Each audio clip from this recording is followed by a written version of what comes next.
Welcome back. Welcome back. This is the Real Down on Paddle and Fin.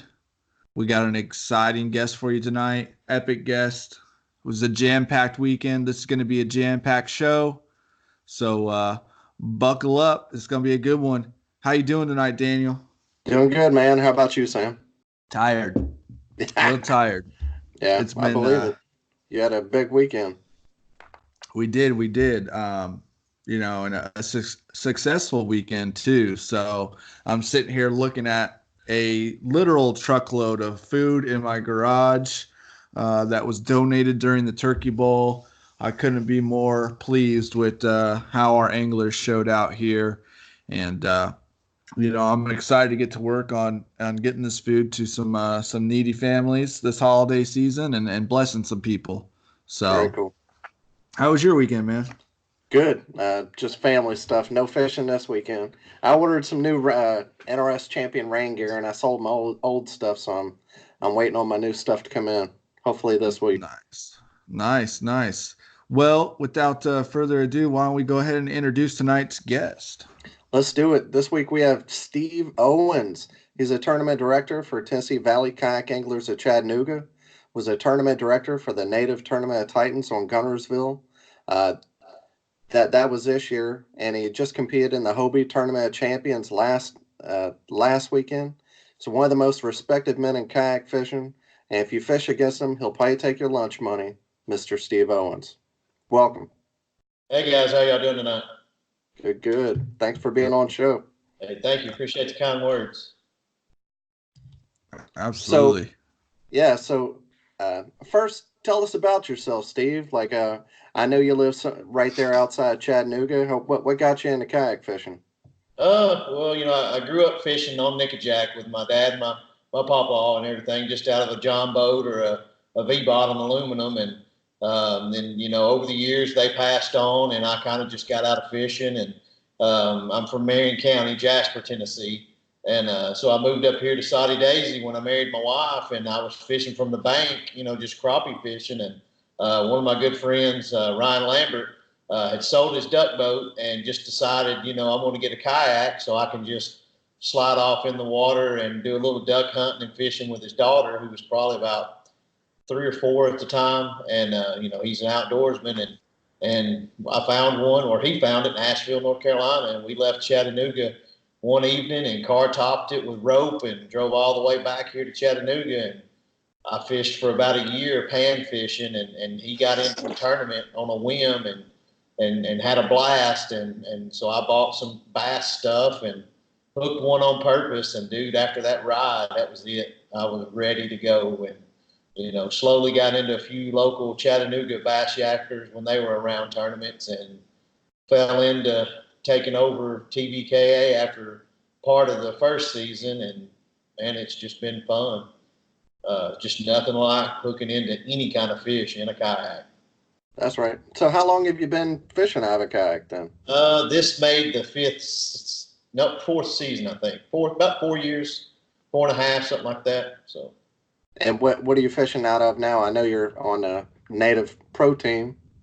yeah, I got a Titan 12, a Battleship Gray Titan 12. Yeah. Yeah, that's what I got too. It's definitely a great boat. With Yeah. there, are you looking at the new Slayer Max, or are you going to make the move, or just stay Uh, with the Titan?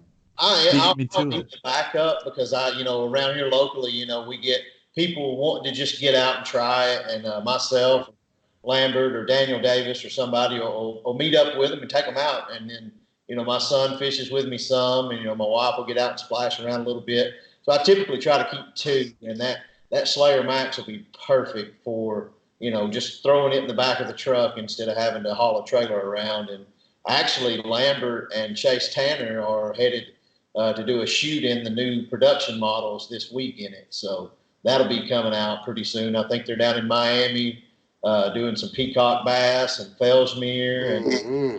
uh, going out on the salt water to try to hook into a tuna or a swordfish. Well, how'd you miss that trip? I don't know. I guess I'm not pretty enough. I don't know. Dude, no, really, I have a limited amount of time that I can get off work. I got a good boss that works with me, but I really only have 10 days of vacation a year and about 4 call-in days. And my wife and I do a lot together, so the vacation days are pretty skimpy. So I'm in that same exact boat, sir. it's a good problem to have. We got a wife that still likes us, so you know. Yeah. So wait, so we're having you on tonight, and it's crazy because you fall into so many boxes of things that are going on right now in the sport. Tournament of Champions, the big adventures, Bonafide, Native Watercraft merger. Is there anything you can like? I know there's been a lot of information out there. Is there maybe something you'd like to say about that, or just kind of some insight or something maybe people don't know, or you want to put people at ease, or anything else you'd like to say about that? Well, yeah, I mean, it's anytime companies can, merge, bail out, whatever you want to call it.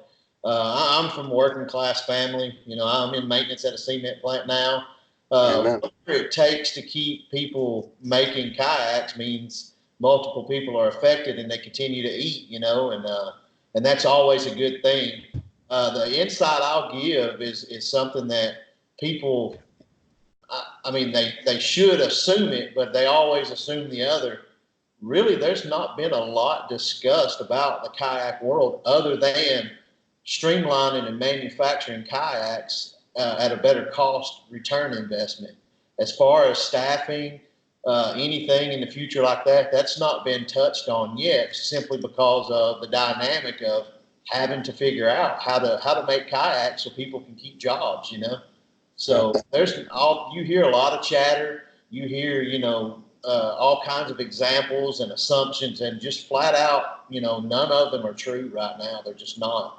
A lot of people are jumping the gun on saying this is going to happen or this isn't going to happen. And to be honest, we've not really been spoken about much because there's a larger picture at stake here, and that's, manufacturing. So once that all gets taken care of, I'm pretty sure, all of our identities will remain separate because, if you start merging too much, then you've got the same brand and you just lost one brand. So both are very popular. They sell very well. They're well made. So, that'll speak for itself, and we'll just see what washes out. I think I've owned both the Bonafide 127. Now I have the Titan 12, and I can say that Luther, from his manufacturing background, I don't see how it could be a bad decision to do it. Just the quality of their boats and what they can do, and him coming into the big adventures and Native and all their other kind of brands that they have. I don't see how it could be a bad thing. Hopefully.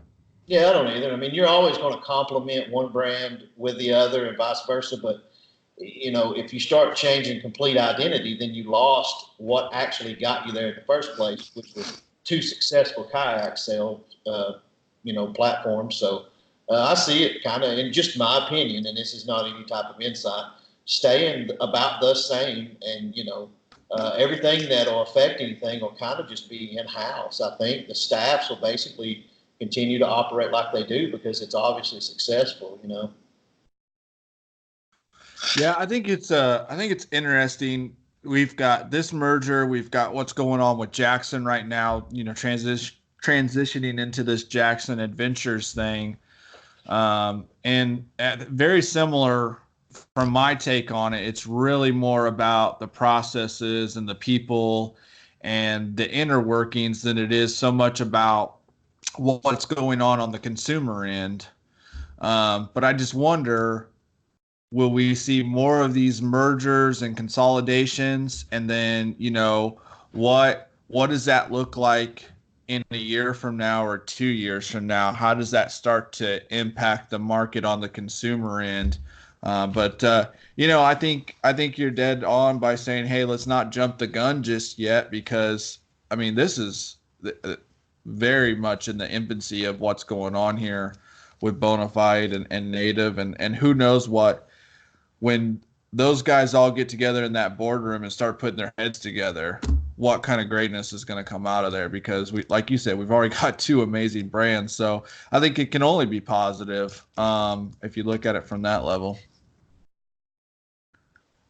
And I have another question for you, Steve. Something that I'm always interested in, the people that we have on show and the people in kayak fishing. What do you do in your normal everyday life?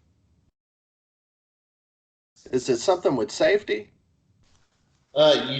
You cut out. All I heard was safety. You started the question. Sorry about that. Yeah, what do you do in your day-to-day life?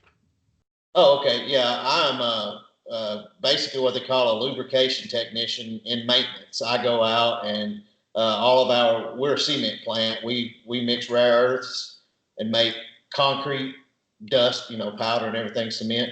We make rocks and then we grind it up into cement basically. And I handle all the gearboxes and the bearing housings and all that stuff. You know, check them when they're going bad. We replace them, fill them with grease and oil, drain them, change it, that kind of thing. It's a maintenance job.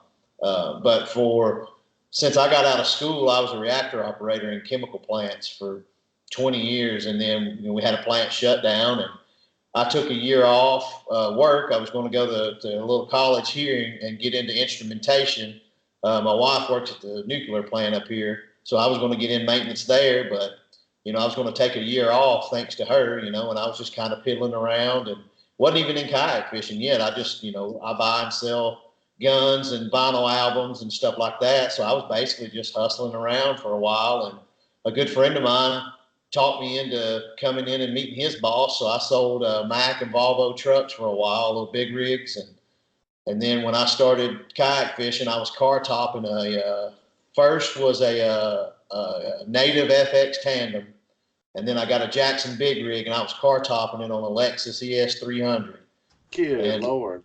yeah. So, Wow. but I missed working at a plant. I just really did. And the money was great in truck sales. But I missed working somewhere with the fellas, And so some friends of mine had started working at that cement plant. And it turns out my great grandfather had worked there for 60 plus years almost. So, which I had done that. But I got a job there in production. And within about a year or so, I was in maintenance Monday through Friday. So, I can't complain, and I'll stick with it. Hopefully till I can early retire. So I was a plant operator too. I didn't have that Monday through Friday schedule though. I was at DuPont 7 on, the 12-hour that's shifts and all.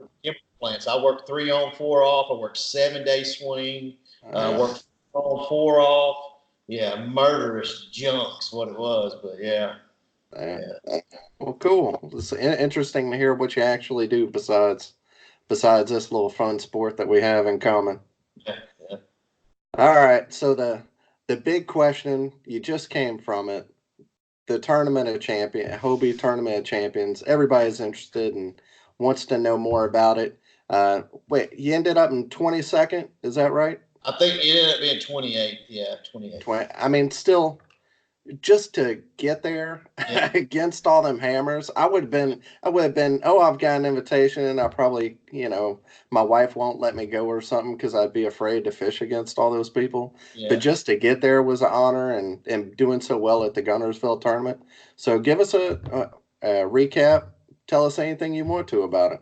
Yeah, man. I mean, backing up to the Gunnersville event, like I told AJ and everyone, AJ and Jay and Christine and Jim Ware and Jim Clark and all the guys. My home, it's just something I like to do for fellowship in our sport is if my wife has to work during that part of the week and you drive through town and come by and stay at the house, So for over the years, they've all stayed here and we've become friends and family. So I knew, this was the last one of the year was on Gunnersville, and the one here on Chickamauga. I mean, I was on some murderous size fish. I was on a lot of fish in 3 different spots, and the flood came. I got food poisoning, so I bowed out after about that happened. Came home, so I was pretty dejected about that. So long story short, with the Gunnersville, I knew, for things to grow, whether it be KBF, Hobie, Native, anything, people have to show up, And so I didn't really want to fish it. I didn't have the time to fish it, but I was like, you know what, I'll do it because, AJ supported us. He's helped me from the basic aggravated questions that I just hounded him with when I first got started, even just fishing because he was good and so was Jay, and right down to spinnerbait blades. They always answered every question, I had because, so I felt, we needed to support him and what he was trying to do. And growing the sport. So I signed up, and I'll be honest with you, I got in the truck and he called and said, hey, man, where you at? Are you going to be down here for the meal? And I just left work and had a quick dinner with my wife since I'm going to be gone all weekend. I said, yeah, man, I'm on the way. And he said, all right, I think we're at 75. So I pulled up the list, dude, and my stomach turned. Yeah. I was like, my God, I do not want to fish in this. But I'm going down there. I had checked a spot for my buddy Chris Walters because he couldn't check it. I didn't want to fish it either, but I was like, you know what? I'm just going to go fish with my buddy, you know? And it turned out being the spot for both of us because he qualified as well out of it. So anyway, Nice. yeah, so, you know, going into the TOC, you know, it was hard to get off work for it, but they made it happen for me.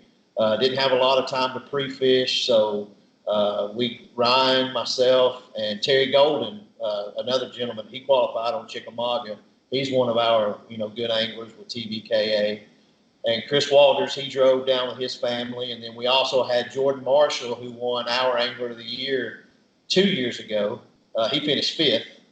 And then Eric Thomason, they're with Tin Cat up around Knoxville. And Eric Thomason finished eighth or ninth.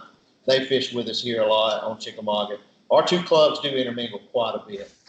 So anyway, we get headed to the event, and we get pulled over in Alabama for speeding. Literally, we made it about 2 Sorry about that. Do what now? Sorry about that. Yeah. I apologize for Alabama. Oh, yeah. Well, my family's from Scottsboro, so I get all that all the time, yeah.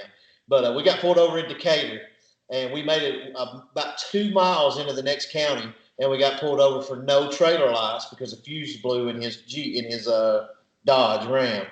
So we end up pulling over to Love's truck stop for about an hour. We finally get our lights straightened out by buying some magnetic LEDs. We roll into Ouachita about 3 a.m. It's piss pouring rain. We get in, get bedded down. Adam Reiser's staying there with us, so we all get in and get settled. Wake up the next morning, miserable rain all day. Checked out 3 spots. They were blown out. We just decided to go with one. Figured out a little bit on a drop shot. Wake up Friday morning at 5. I cook breakfast. We're ready to go. The truck batteries are dead. So we end up getting on the water to pre-fish at about 12:30 and get about 3 good hours in. And all 3 of us, myself, Terry, and Ryan, rode together. We found fish in 3 or 4 different spots. So we had plenty of area to cover alone. So we get back and we make it to the captain's meeting. And as soon as we walk in, man, I'm getting goosebumps. It's just, you know, you've got tables lined up with these massive, you know, grab bags, you know, for prizes. $100 AFCO gift card, an $80 pair of Gerber pliers, just, you know, swag after swag, buffs, gators, everything. And knowing Awesome. and Kevin and, you know, being a small part of the Chickamauga event and the Gunnersville event, just walking in and Morgan and just everybody, you could just feel, you know, there was a buzz there. Everyone was excited and everyone was wanting every other person to do well. You could just feel it.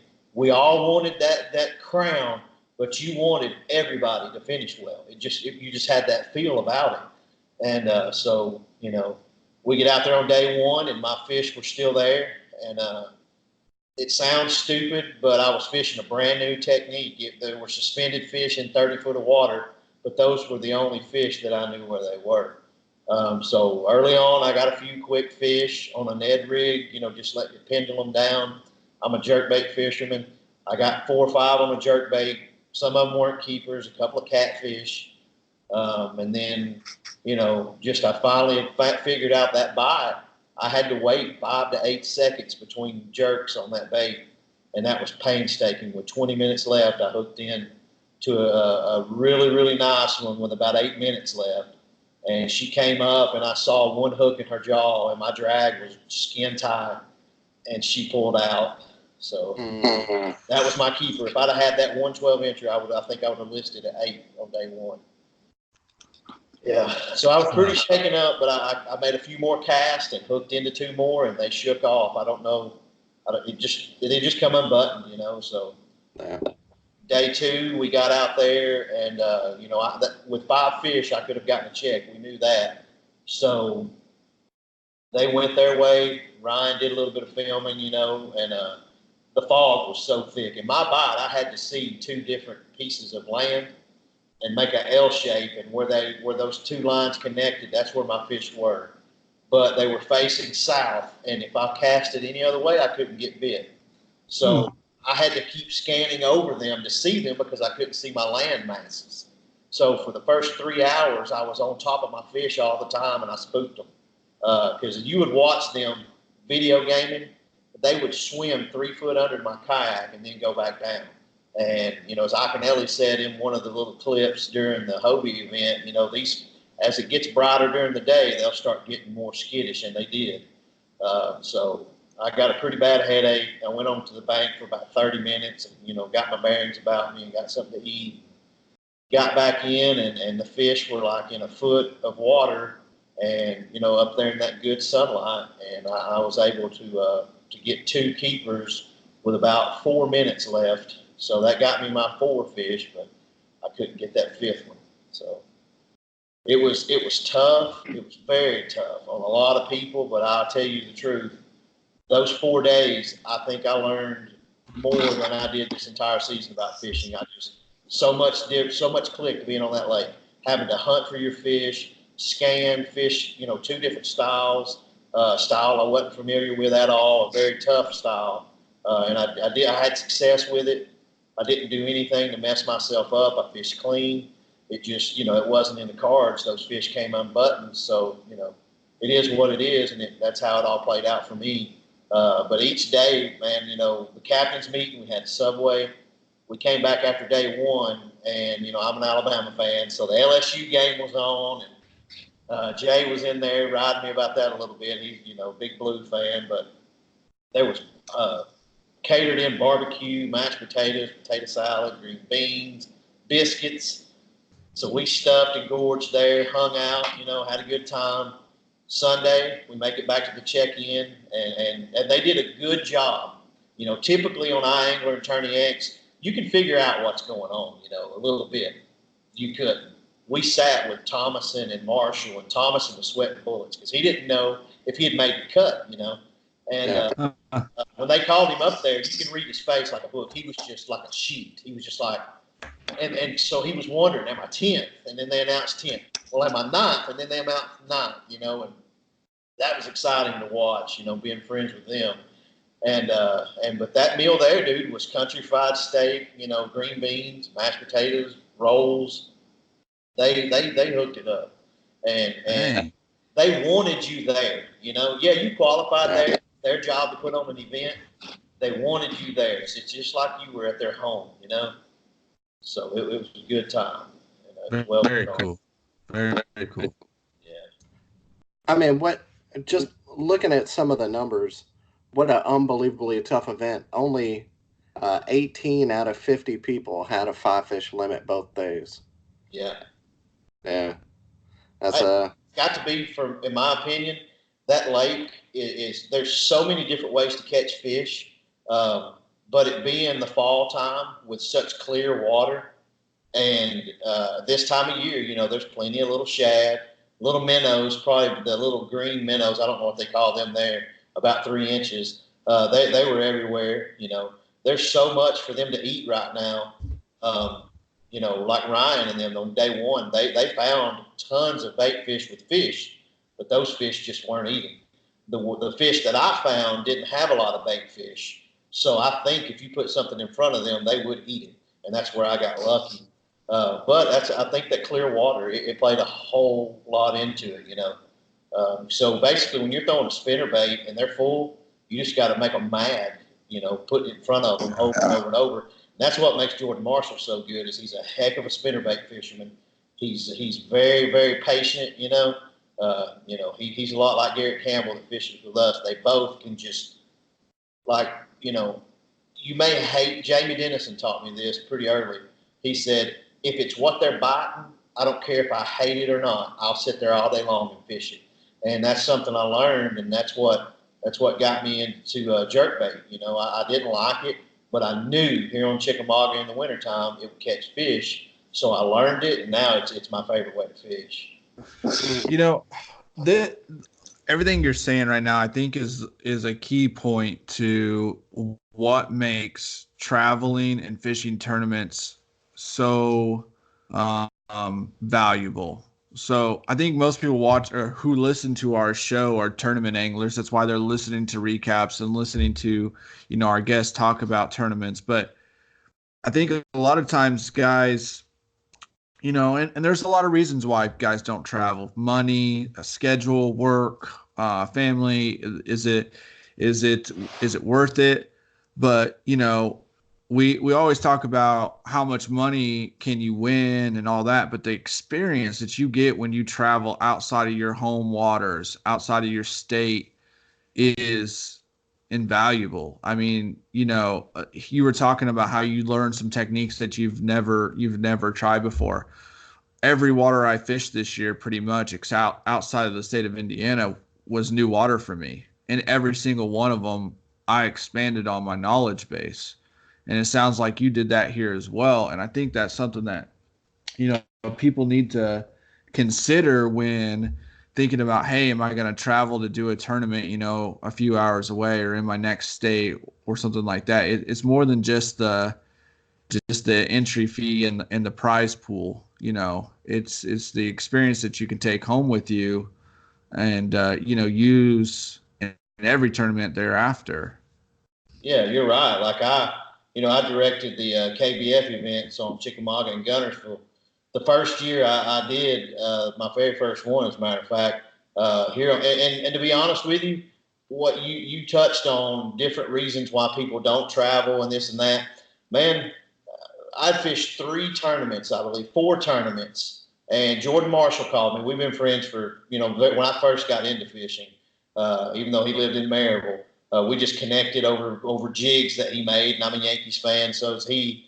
So he said, "What are you doing this weekend?" My wife had to work. It was around Thanksgiving, and AJ McWhorter and Jay Wallen have a snowball classic every year, and they had it on Cedar in Kentucky. And he said, "Man, I want to go fish this." So I said, "Okay, I'm ready." So I loaded my stuff up and started driving, and Lambert called me and said, "Hey, man, what are you doing?" And I said, "I'm headed to Kentucky with Marshall." And he was like, "For what?" And I told him, and he said, "You mean that Jay Walling guy?" And this was early on in KBF. I was like, "Yeah." He said, "Dude, him and AJ are going to beat y'all skulls in." And I was like, so what? So what? We're going fishing in the Standing Timber Lake, and then it snowed. It was a snowbird classic, but from there I met AJ and Jay, and I saw how they ran a club, and it immediately was just like, you know what? They're doing it right. And this was 4 or 5 years ago. So when I came back and we, had taken over the day-to-day most of TVKA directing, it was them and Nick Brown who I asked questions. And, from there I met those 2 elite anglers. And then there's another guy up there, his last name's Stone, heck of an angler. Adam Shepard, all of those guys. I'm a nobody. They met one time, and they're explaining baits to me. So with the KBF directing thing, we were here on Chickamauga, standing outside one evening talking to this Dennis, and this guy said, "What's your name?" And he turns around on his jersey and just points with his thumb at the name on his jersey. I was like, "What in the world?" It's Jamie Dennison. Didn't know him from Adam. But I let that go. I was kind of like, all right, now hey, Jamie Dennison's a character, but that's one of the best people they ever put in a pair of shoes. He's a good man. He'll help you with anything that you need. He spent hours on the phone with me when we were planning the Southeast schedule last year for KBF, helping me with these lakes, talking to me about cranking stuff because I was just getting into square bills. That's what you get, like you alluded to, when you go to these national events. Walk up and talk to these guys because they're just like with Akinelli and Jordan Lee and Gerald Swindle and Kevin Van Dam.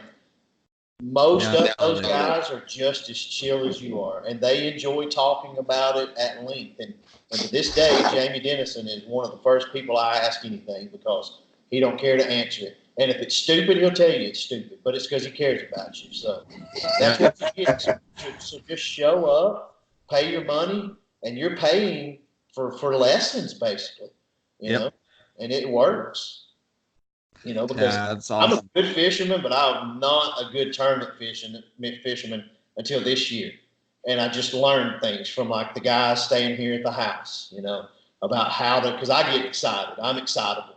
I mean, if I bring a fish in, I'm shaking, and that carries over into the next 10 or 20 casts. But now I know how to relax now. I don't get in my own head. I don't take, I take 9 rods everywhere I go, but that doesn't mean I have to throw them that day, Yep. Awesome. I think you are. That's a perfect segue into the next topic here. We've been talking a lot about you as a tournament angler, but you're also a tournament director for Tennessee Valley Kayak Anglers of Chattanooga. So you touched on, going to these events and seeing how other clubs and organizations and trails run their events has made you a better tournament director. So let's get into to your club and what you think it takes to run a really good trail or club. Yeah, the first thing is, which I've never had much confidence in my abilities and about anything. I just haven't, and that's where Ryan became intricate. In it, he travels a ton with his job. He actually started TVKA with another guy and Seth Lassiter here in Chattanooga. But he travels. He literally gets home sometimes at 1 a.m. in the morning and is at the boat ramp at 5 a.m. ready to fish. So, I do a lot of the networking and prize gathering and stuff around town. And, he provides the insight and the knowledge and the connections with a lot because he works hard for those. But you've got to have people, because he and I did it together for the first couple of years and we screwed up. We did. We screwed up to the point where, a few guys might not fish with us for a while and then they'll come back, or, we cuss each other out. We're mad about something because, we're men and we're stupid. But it takes after that, it was like, okay, this is how you and I look at it. Well, we brought in Daniel Davis, which was a good friend of mine before we started fishing, and Garrett Campbell and Reed Harrington, another one of our directors. Reed started the MTSU Bass Boat Club in college. Daniel, he's just a good facilitator. He's a supervisor at a trucking company. And Garrett Campbell is just, a person with a ton of integrity and a very smart marketing mind. So we come up with a committee in like year 3, and that paid just huge dividends because it's Ryan and I think a lot alike, but it not be what 7 other guys think like.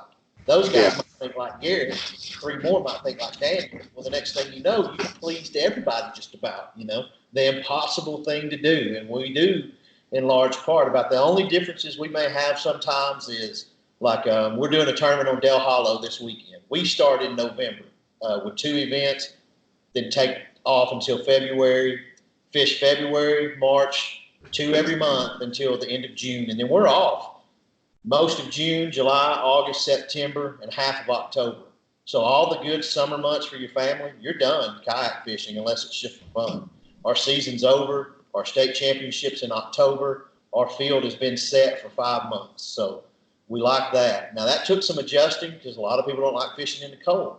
Well, now this weekend, the snowbird thing we're doing in Del Hollow, we'll probably end up having 30 or 40 people there, which is big for our area because we've got so many other clubs. But to answer your question, to be a good tournament director, you have to care what the other person does think. People will say you can't worry about what other people think, but you should. If you want to do it right, where that person has fun, you have to know what they want. Now, you have to understand you can't always meet that. But the first thing I learned was when you screw up, just go straight to the front and say, guys, here's what I did. I wasn't supposed to do that. And, man, they'll be like, well, God. But they're okay with it because you were with them. And that's all people want. And that's what it takes. It's just communication, which I learned to be good at early on. And that's basically what it takes. Prizes and things like that, you'll get those. Now, that takes a lot of work. I've had to build a lot of relationships with that. I've had to tell people no when they ask for phone numbers and contacts because, they get hounded by so much. But that's what it takes, really, is just to care about what other people are getting out of their kayak experience. Absolutely. And keep it simple. Keep it simple.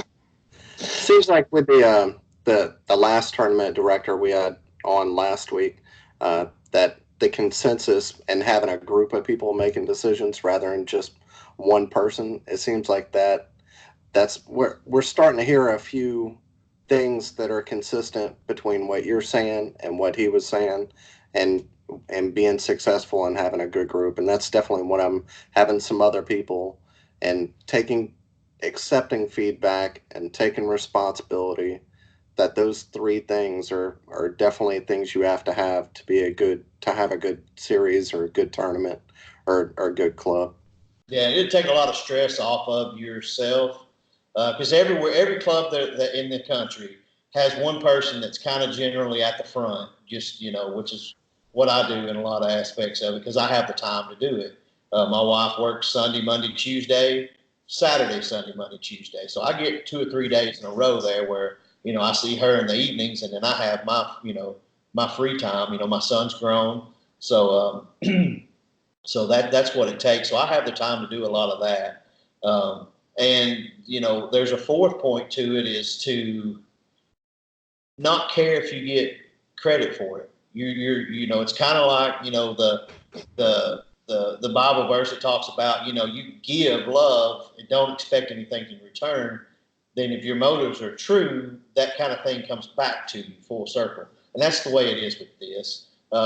You always make it a point to say we and not me. That's my motto when it comes to our community here in Chattanooga. It's we, not me. Because as soon as you start wanting to thump your chest and I did this and I did that, then it's no longer TVKA. It's the jerk Steve-O, and that's not what we want. We include people at our check-ins. We put 2 sets of eyes on the fish for judging when we judge live, and I'm the third set of eyes, and then I log it on our MacBook. And typically what I'll do is be myself, one other director, and a random person, typically somebody new. That way they get involved in it. They see what happens. Then they actually see how hard it is to judge a fish when they don't take a good picture. And that person no longer takes bad pictures anymore. You're teaching while involving, and that's what I really like. I like creative ways to get people involved, and they appreciate it. Well, here's a question for you too, because here in Alabama, I fish in North Alabama and Iron City, and we all of our tournament directors, they're the ones who look at our fish rather than using Tourney X. Why haven't? And it seems like all the northern guys use Tourney X. Why haven't y'all went to that, if you don't mind me asking? No, not at all. Dwayne and I are very good friends. We use Tourney X throughout the season some. Like when we have Lakewide, we typically every year we'll partner with a few clubs. This year, last year we had 168 anglers on Gunnersville, 123, 84, 49, 60 something. Man, our guys were like, man, let's just fish together, and so that's what we're doing this year. But we use Tourney X when we do Lakewide events. What we do here on Chickamauga, so that you're not just turning everything into a honey hole tournament, we pick like Saudi Creek, Sail Creek, and Possum Creek. You can only launch from those 3 ramps. We'll have a captain's meeting in the morning, because for us, it's important to have those captain's meetings, because that's where young people or new people ask their questions. They get their hog trough, they can get an extra one, versus making it to the ramp. If you have just a get out of bed and go, they forgot their hog trough. Well, now they got to go back home. They're done for the day. And that's how we do that. And that's the only reason we don't use Tourney X on those. And large part is having somebody to judge those fish for you. Like I'll judge for Ashley and the guys in Nashville on Tuesday evening tournaments. They have their tournaments on Tuesdays and Saturdays. Well, on their Tuesday tournaments, my wife's working, so I'm typically here at home watching basketball or something, or baseball. So I'll judge their fish for them on their Tuesday night. Well, in turn, they'll judge for us if we ever need it. Well, we have all of our tournaments on Saturday. It's hard to give people to give away their tournament day or their family day, or you'll have to pay them. But we use Tourney X on our Lakewide tournaments all the time. On Gunnersville, we're partnering with Real Crazy this year again, like we always do. We'll probably use Tourney X for that. We use Tourney X for our classic. We use them for our state championship. We do month-long challenges about 4 months a year to raise funds to buy a trophy. We use Tourney X for that. But as far as like the other 8 events go a year, we do that so that it stays 100% payout. I got you. But that's on some instances that it's that's $200 something that is not in the pot. So that's just plain and simple. It's just a money thing. It's and it's well worth $5 an angler. Trust me. Whenever it comes down to the transparency, just the ease of having the fish. Like I got a buddy of mine in Texas that helps us out on judging fish when he's free, and I'll help him. And it's nice to roll back up at the ramp and just have your results and just start handing out the money and awards. It really is. But typically, you know how it is. We average 30 something, but you've got about 17 or 18 core guys that like in December when we have our honey hole tournament on Chickamauga and it's 22 degrees, we'll have 15 or 16 people fishing it. So yeah. But the cold tends to keep people away. Yeah. All right. So one of the coolest things to me about your tournament at your club is your championship. This Ironman style tournament that y'all had. You have to tell everybody about that. Yeah, dude, I don't even know where it came from. Ryan and I, we were looking. Most teams' classics are 2 days. What you would want a classic to be is for 2 days. That way, it's not just I got lucky and found. There's fishing's got a lot to do with luck, but you still have to catch them. But a classic being the year-end event that want to hang out kind of thing. We were trying to figure out how to make it 2 days. Well, we've got multiple guys who have their church commitments with their family on Sunday, so they were out automatically. They weren't going to be able to fish it. Well, Ryan and I were talking one day. He said, well, what if we make it on a Friday also? I said, yeah, that's cool too, but you got people that work, they got their kids, they got to get into bed or something. And he said, well, let's just make it. And he just said, let's just make it around the clock. So I sat there and we looked at it and we were like from 4 p.m. on Friday to check in on Sunday. And in order to keep one person from catching 10, 20-inch fish, because he could fish around the clock, just keep it at 5 fish for the entire weekend. That way there's still an advantage to the person that can fish around the clock, but it's not an advantage that a person who can only fish 1 day couldn't overcome. So it's balanced. Kudos to you if you can fish 28 hours. If you can only fish 12, you've got a shot to catch 100 inches and beat this guy. So it's been fun. I didn't get to fish it this year because our other director, Reed, works with my wife. So he's out because I'm not going to schedule tournaments when she's working or, I'm screwed then. I did that one year and she didn't like that too well, getting home at 4 on her prime off day. So, So on the classic, I took a bullet and said, we'll have it on, your off day so you can fish it because he only got to fish 3 or 4. And he ended up winning it. So I didn't get to fish it, but the year before I did the first one we did.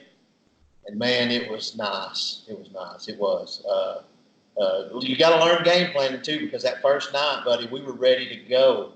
And I got out there, first cast, hooked into some nice ones, fished till 2 a.m., got home, exhausted, slept till 11 o'clock on Saturday, missed the entire morning bite. So now on, I know, get off the water about 10 p.m., get some good sleep, and then fish all day Saturday and, and handle it after that. But hopefully that'll grow for us. We had 15 the first year and 17 this year, I think.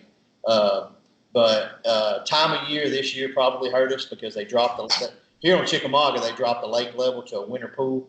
And this year it hurt us a little bit on fish. So next year, since we have so much off time after our season, I think we're going to move it back to the warmer months, just so that people can get out there, because then you can fish grass, ledges, laydowns, rock, everything. So I got a couple questions here that I want to ask. Being a tournament director is a lot of behind the scenes stuff. A lot of guys don't see what's going on, and I don't want to say that guys don't appreciate it, but maybe they just don't understand how much effort that Yeah. you're putting in. You know what I'm saying? So I got a couple questions that I'm going to start with. What do you think is the toughest thing about being a full-time tournament director? You're not just running one or two events a year. You're doing this year round. What do you think the toughest thing for you is about being a tournament director? Right now, coming into year 5, because I worked so hard to get so many sponsors. Keeping up with that's the hardest thing because we've got like Night Eyes. I have to fill out a form for every event for Night Eyes.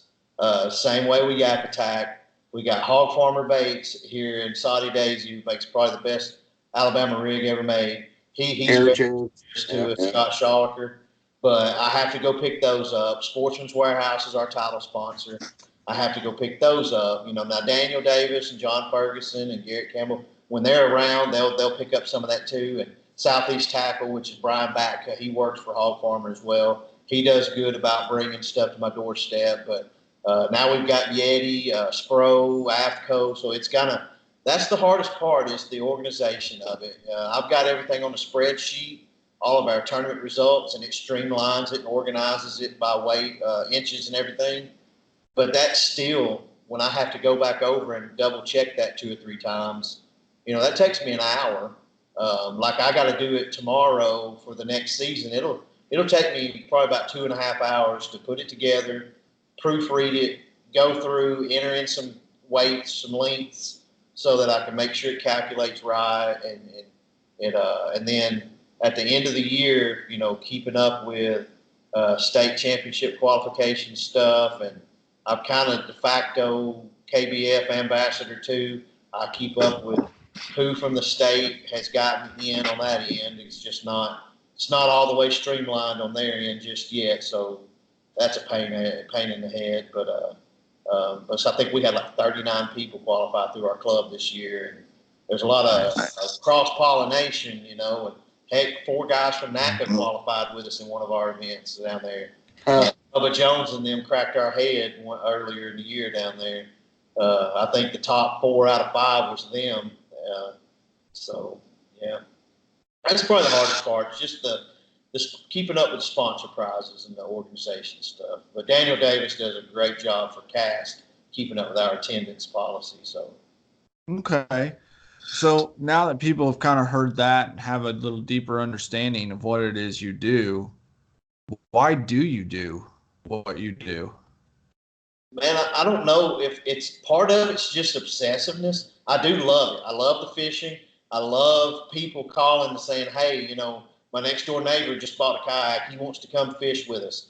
I enjoy that person's first phone call, filling them in on what to do, how easy it is to come and get in with us. I take pride in our group that every one of them will take that person and give them a new hog trough to borrow till they can get their own, and take them out and show them a few basics, and point them away from them, but to where they can go catch some fish, our group is really, really good at that. But another part of it is just, I think I found that I like organizing and building things. I just do. Same way, like I told you, I did, I sold, some firearms and vinyl albums, and I used to deal with sports memorabilia, and I ended up with one of the better collections in the Southeast. It's just, I think it's a little bit of obsessiveness that comes with it, I think. So. Very cool. Well, I just got one last question then.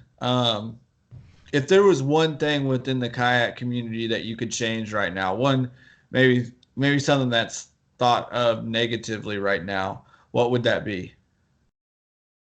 I really don't know. I think one thing I would like to do is, now that it's grown, everybody keeps saying we're in an infancy, and we are to an extent, but we really aren't. I mean, we have arrived. It's here. We just had multiple tournaments with MLF and Bassmaster and FLW guys in it. Ryan and I have done fishing and shoots with Jordan Lee and Jason Lambert. I mean, it's here. What I would like to see is some forum where beginners could come in and be filled in like we used to back in the old days, which was just 3 or 4 years ago. So I would like to see one localized, centralized page for new people to come and ask, what's better, monofilament or fluorocarbon? That we've lost that because we've all advanced so quickly, and there's a lot of knowledge there. Like just this past weekend, there was an angler, I can't remember his name, and I can't even remember what I was asking him, but it's a technique that a lot of people know, and I just simply don't know it because I haven't been fishing that long. And it was, I think it might have been Matthew Scotch. I was talking about catching suspended fish, and he was like, man, that is so tough, and sat there for 20 minutes talking to the guy, about catching suspended fish. And, to find out that he struggles with it too was pretty cool. So I think everybody hates suspended fish. Yeah. Somebody out there's got it figured out, though. Aaron Martins, just him. Yeah, just him. Yeah. All right, so give us what's going on with 2020 with your club?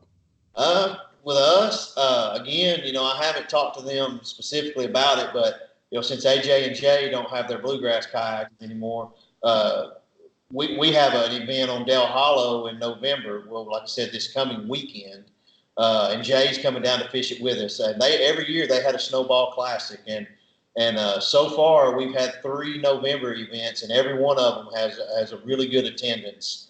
So I think we would like to try to, from now on, have our own little Snowbird Classic, because just for scheduling purposes, we do 10 events a year, and us having an event in November and one in December, because several of us do like the cold water fishing.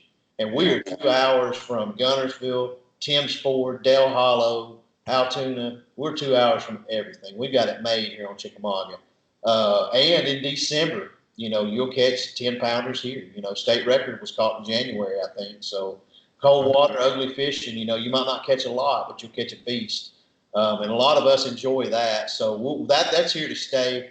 But those 2 events starting in this season for the next season helps us just do 2 a month. And then, like I told you, have all of those summer months off, which is going to allow people to travel and fish these other circuits too.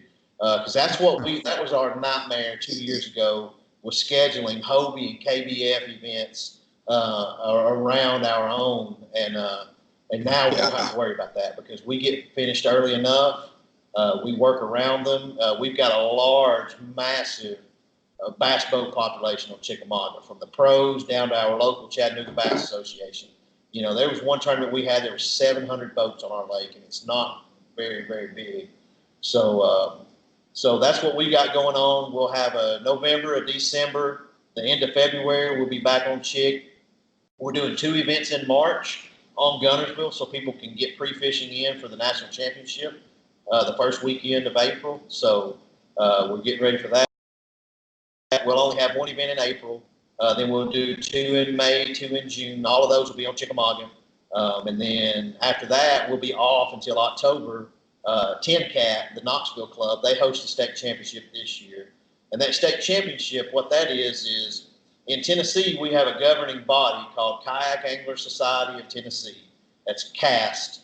And within that, there are 11 clubs. There's us, 1 in Knoxville, 1 in Johnson City. There's 1 in Nashville, Murfreesboro, West Tennessee. And there's 2 directors from each of those clubs make up a governing body. And we we come up with the rules for the state so that everybody, has the same rules, the same judge qualifications and everything. You got to fish your best 5 events goes in order for your Angler of the Year points. Your top 8 plus 2 directors from each club fish in a state championship. And we hosted it this year on Lake Chickamauga. We had 97 people in it. And it was awesome. We had a blast. We had it at Blue Water Resort in Dayton. The city of Dayton always steps up with us here on Chickamauga with anything we need. So we'll be getting ready for that. So luckily we get to finish our season early enough to where we can go up there and hopefully figure out their waters, because we won the team championship this year. So we were pretty proud of that paddle, so we want to keep it. We don't want to hand it over to anybody. So that's all going on, really. Hopefully Ryan and I will get to do another tournament of Titans on Gunnersville. with Jordan Lee. We've had Gerald Swindle already speak up and say he wants in this go around. So, Oh Lord, we get all that settled with the GG merger. man. Yeah, no doubt. So hopefully all that gets settled. So there's a Bassmaster Classic in your backyard down there this year in Birmingham. Yep. Y'all gonna be I'll down? be there for that. Yep, I'll be there as well. I don't know if we're gonna have a paddle and fin set up or not, but I'll be there representing TRC, which is one of our show sponsors. Yeah. And then doing a little scoping for the national championship. Heck yeah. But yeah, I should be down there Wednesday night. I'll be down there Thursday, Friday, Saturday, Sunday, hopefully, just mingling around.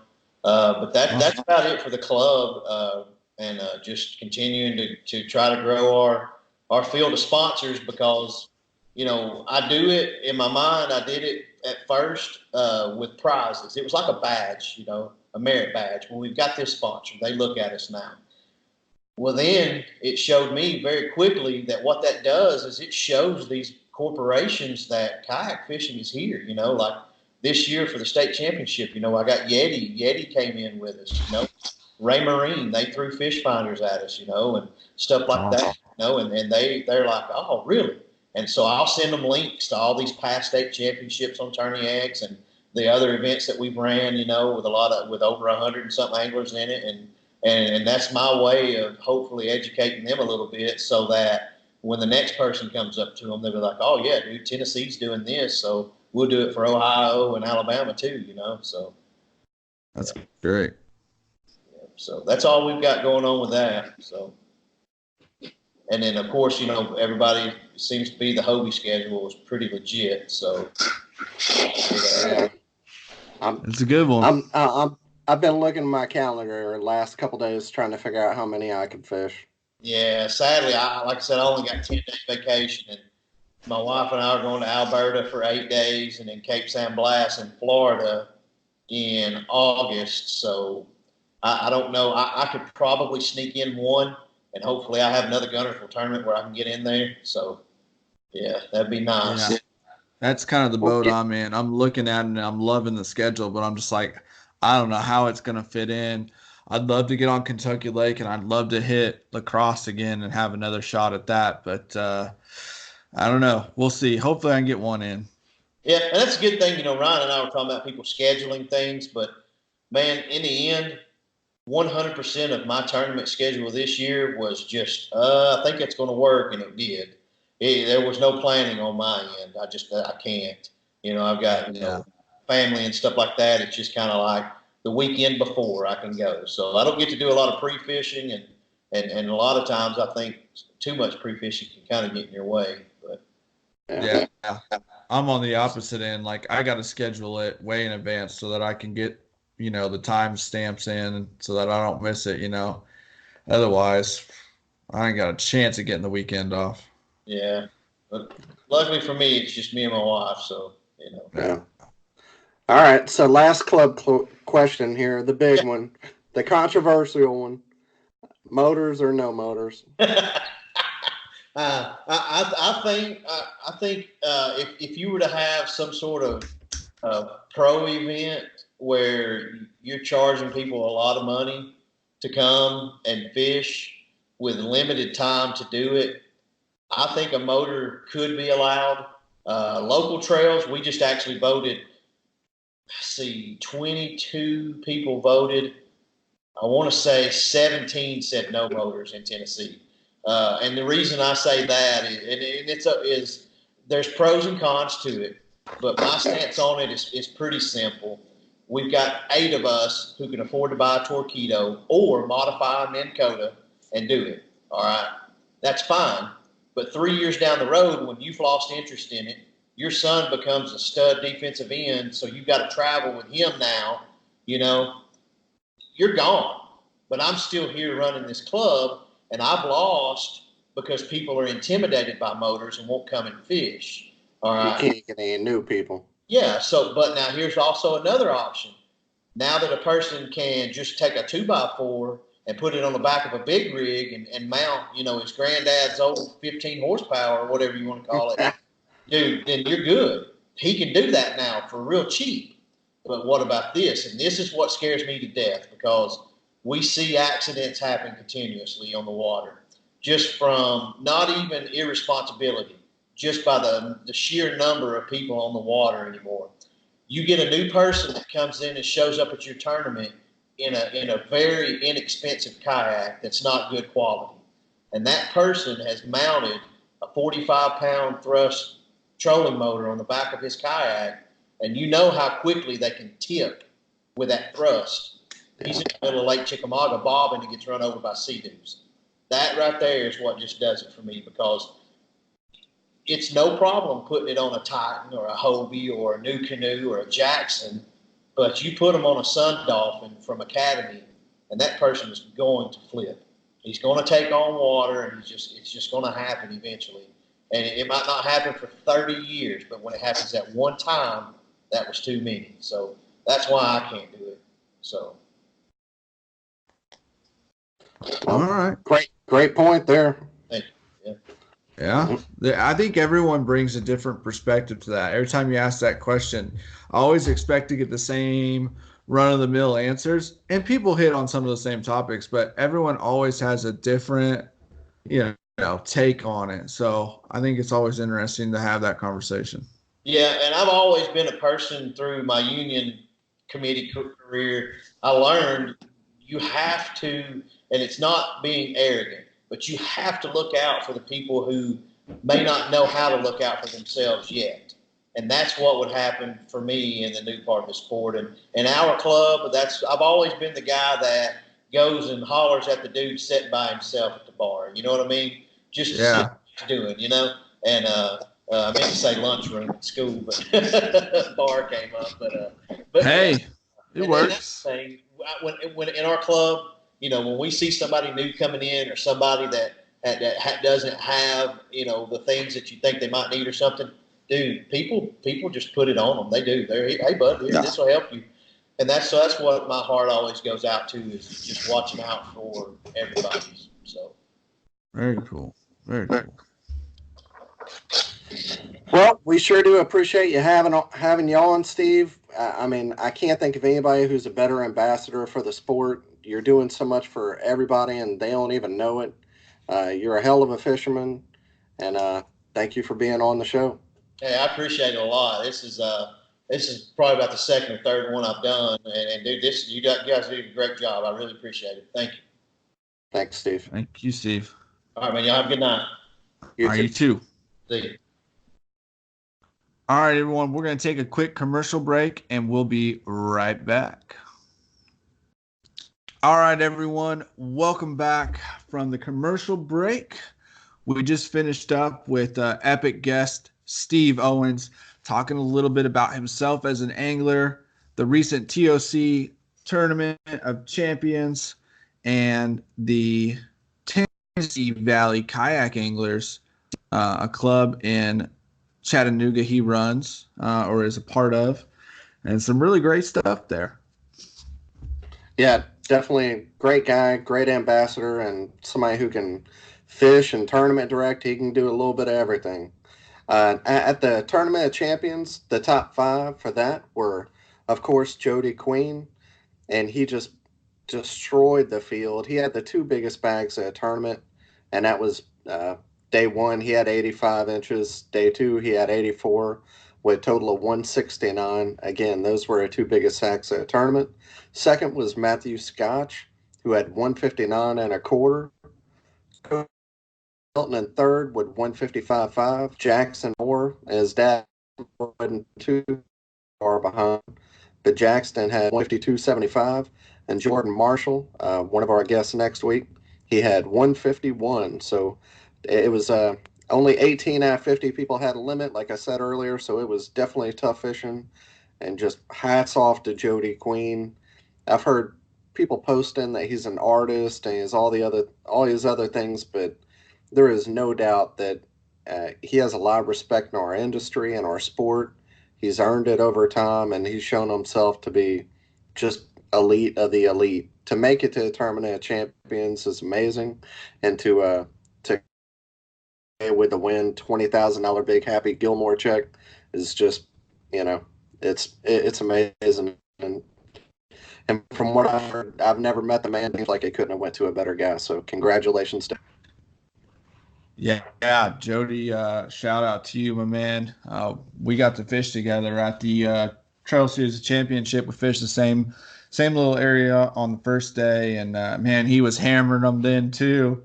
He's always in the conversation, like you said. Couldn't have gone to a better guy, and hey, proved that you can do it without a motor, and you can That's compete right. against guys in pedals. Went out there paddling a bona fide, and on a huge body of water, and took the W. You know, and man, what a lineup there at the top. You know, no surprise to see Matthew Scotch right there in the race. Guys just had a dream season. Cody Milton always in the conversation, and I got to give some love to my boy Jackson.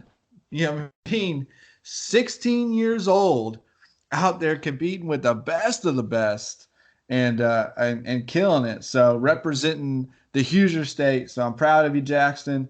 And what an awesome event. Absolutely. I'm just looking forward to AJ. Kudos to him and all the guys at Hobie putting on such a great tournament.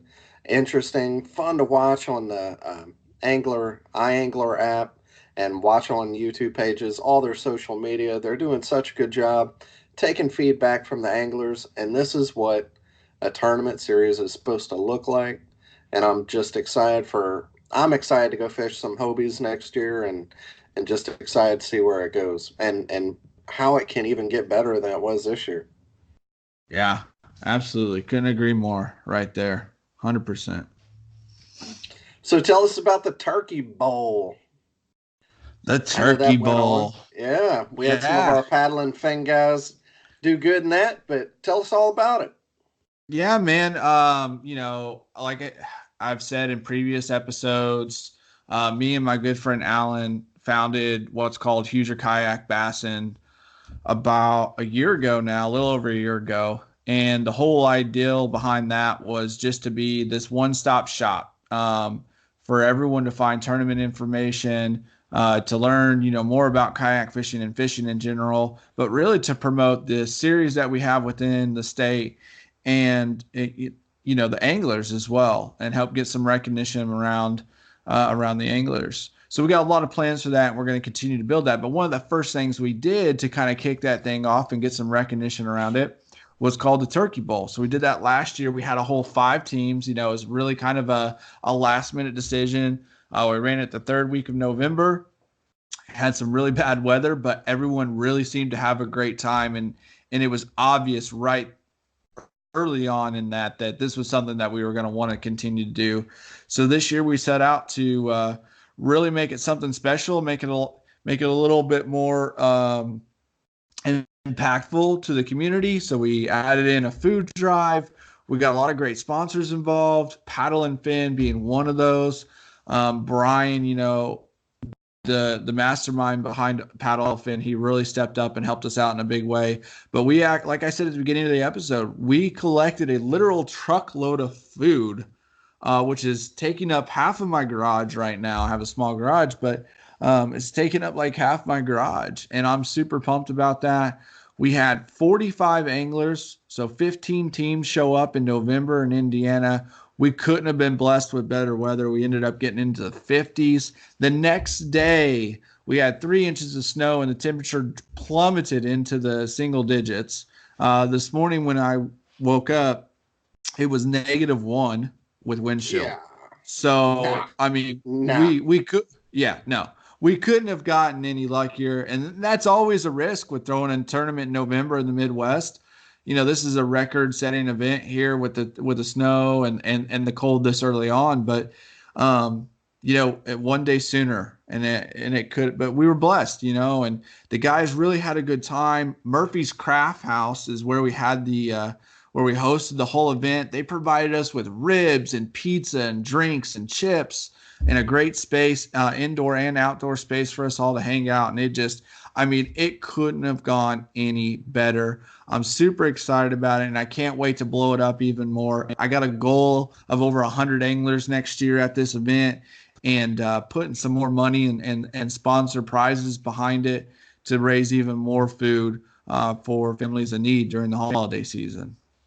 I think the number one, the team, uh, you did it 3-man, 3 women teams. That's amazing. That's something I want to be a part of, and I wish it was going on down here. So I think anybody that wants to be a part of that team, put together two of your friends, homies, buddies, Yeah. whatever they are, and you go out there and compete for a good cause and bring some families, get some food. That, man, what could be better? You get to fish with your friends and do it for a good cause and maybe win a little money. And yeah, just I was fun. It was really fun watching it online. You doing all your updates and seeing how everybody did. But yeah, good cause and team thing. That those two together is a winning combination for me. Absolutely. Yeah. Everyone really, really seemed to enjoy the team format. So if you're out there and you're listening to this or watching this and you're thinking, hey, I'd kind of like to do something like that, I don't know how people would, receive it. I'm telling you, it's going to be a good event if you do the team thing. Guys really, really like it. Yeah. And then speaking of the coverage, if you guys want to check it out, we did do a lot of on the water coverage. Through our Hoosier Kayak Bassin page. So you can check us out on Facebook and Instagram and see all the coverage from that and everything that went down. We did a whole live for the weigh-in and all that. But next year, we're really excited. We're going to be getting some bass boats out on the water. Me and Alan aren't going to be fishing next year. We're going to be just completely involved in covering it and, putting the spotlight on the anglers and really making a big deal out of it. We're going to be working with Duke, hopefully, if schedules permitting, to get some pretty cool footage out there as well. So it's going to be a good time. Very cool. Look forward to it. I might have to come up there next year and make the drive and show y'all what's up. Heck yeah, we'll get a paddle and fin house together and we'll have a party for sure. So sounds good. All right, man. Well, hey, another jam-packed episode. I think it's time we wind this thing down. We got a big episode coming up next week we want to let everybody know about. We're calling it the TOC Roundtable. It's going to be a big one. This is the most guests we've had on the Reel Down at one time. So obviously Daniel and myself will be hosting it. But we're going to have Jordan Marshall, top 10 finisher. Eric Thomason, also top 10, correct? Daniel? Yep. Top 10 finisher. Yep, fifth and seventh. Yep. Fifth and seventh, yep. The winner, the one and only Jody Queen. And you can't talk about Hobie Bass Open Series and the Tournament of Champions without having the man himself on the show. So AJ McWhorter coming on the show and talking with us about this event. It's going to be a great time. I'm super pumped. Yeah, going to talk about the Hobie Tournament of Champions, talk a little bit about next year, just all things Hobie Tournament Series, find out more, how they're picking their places, just pick their brains, get more of the perspective from a tournament director and from anglers, and just see what's going on. Definitely looking forward to that one. All right, guys. Well, don't miss that episode. Go ahead and set yourself a calendar reminder for that.